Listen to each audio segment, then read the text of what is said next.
যিটো গান তুমি আজি নতুনকে প্ৰকাশ কৰিছা কি ক'বা? হয়, গীতটো মই উৎসৰ্গিত কৰিছোঁ তেখেতলৈ প্ৰথমতে মই শ্ৰদ্ধাঞ্জলি জ্ঞাপন কৰিছোঁ। আজি তেখেতৰ মৃত্যু 10 দিন হৈ গৈছে।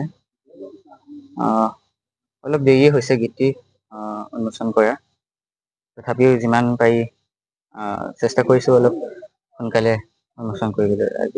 আজি সকলোৰে আগত উন্মোচন কৰা হৈছে গীতটি।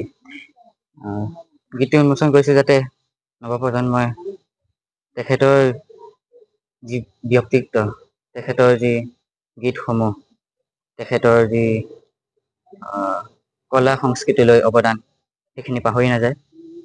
তাকে প্ৰত্যাই ৰাখিবলৈ মই গীতটি ৰচনা কৰিছোঁ আৰু আপোনালোকৰ আগত এতিয়া শুনিম গানষাৰ।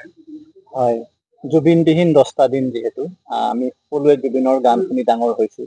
তুমি হয়তো জুবিনৰ এতিয়া হয়তো জুবিন নাই যিহেতু তুমি গানৰ হেডলাইন দিছা এতিয়া শুনিম গান কাৰ, নিশ্চয় তোমাৰ মনত জুবিনৰ প্ৰতি এটা বেদনা হৈছে।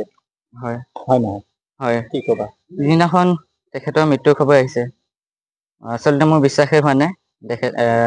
দেউতাই কৈছে যে জুবিন আৰু আমাৰ মাজত নাই বুলি, গতিকে মই বিশ্বাস হোৱা নাছিলে প্ৰথমতে, কিন্তু যেতিয়া বাৰ্তাবোৰ পালোঁ, তেতিয়া দেখিছোঁ হয় আমি মানি ল'ব লাগিব, তেখেত আমাৰ পৰা গৈছে।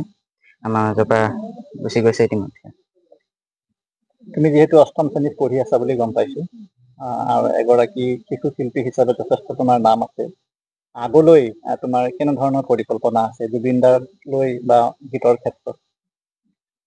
আগলে মই এনেদৰে বিভিন্ন গীত ৰচনা কৰিম আৰু সেইবোৰ মানুহৰ মাজলৈ আগবঢ়াই দিম।